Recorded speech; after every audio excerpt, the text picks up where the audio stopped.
Saudara, belasan anggota geng motor di Kota Makassar, Sulawesi Selatan yang sedang berkerumun lari berhamburan saat tim Thunder Polda Sulawesi Selatan tiba di lokasi. Polisi dan geng motor ini pun terlibat kejar-kejaran.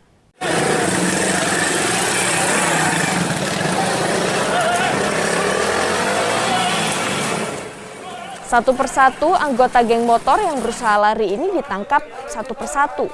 Sebanyak 13 anggota geng motor berhasil ditangkap dan dibawa ke kantor polisi untuk diinterogasi. Dari pemeriksaan, polisi menemukan senjata tajam jenis parang serta belasan busur dan anak panah. Diduga anggota motor itu sedang bersiap melakukan penyerangan di salah satu lokasi di Kota Makassar. Kini belasan anggota geng motor bersama barang bukti ditahan di Polrestabes Makassar untuk proses hukum lebih lanjut.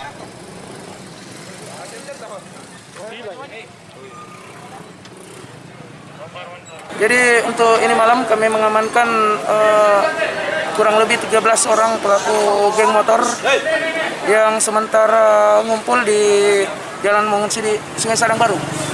Apakah dia akan melakukan tawuran atau penyerangan seperti apa? Jadi informasi awal rencana akan melakukan penyerangan. Jadi di tangan pelaku kami mengamankan parang, anak panah beserta pelontarnya.